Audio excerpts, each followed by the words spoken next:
Let me begin by saying something about liberalism, which is a very complicated concept. I think it's correct, surely, that liberalism grew up in the intellectual environment of empiricism and the rejection of authority and trust in the evidence of the senses and so on. However, liberalism has undergone a very complex evolution as a social philosophy over the years. If we go back to the classics, or at least what I regard as the classics, say, for example, Humboldt's Limits of State Action, which inspired Mill and is a true liberal classic, if you like. The world that Humboldt was considering, which was partially an imaginary world, but the world for which he was developing this political philosophy was a post-feudal but pre-capitalist world. That it was a world in which there is no great divergence among individuals in the kind of power that they have and what they command, let's say. But there was a tremendous disparity between individuals on the one hand and the state on the other. Consequently, it was the task of a liberalism that was concerned with human rights and equality of individuals and so on. It was the task of that liberalism to dissolve the enormous power of the state, which was such an authoritarian threat to individual liberties. And from that, you develop a classical liberal theory in, say, Humboldt's or Mill's sense. Well, of course, that is pre-capitalist.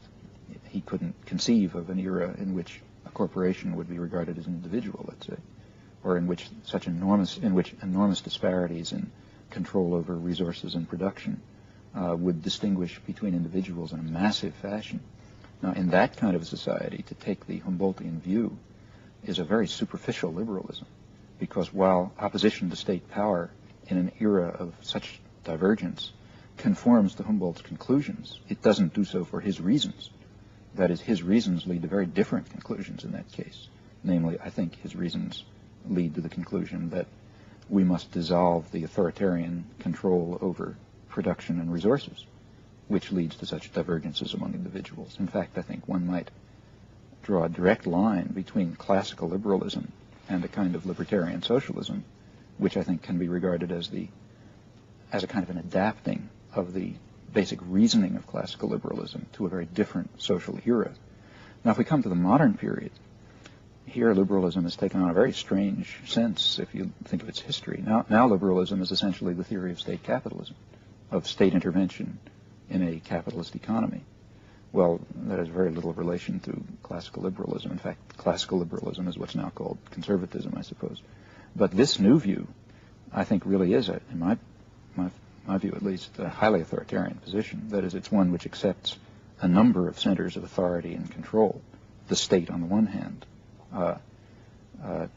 agglomerations of private power on the other hand, all interacting with individuals as malleable cogs in this highly constrained machine, which may be called democratic, but given the actual distribution of power is very far from being meaningfully democratic and cannot be so.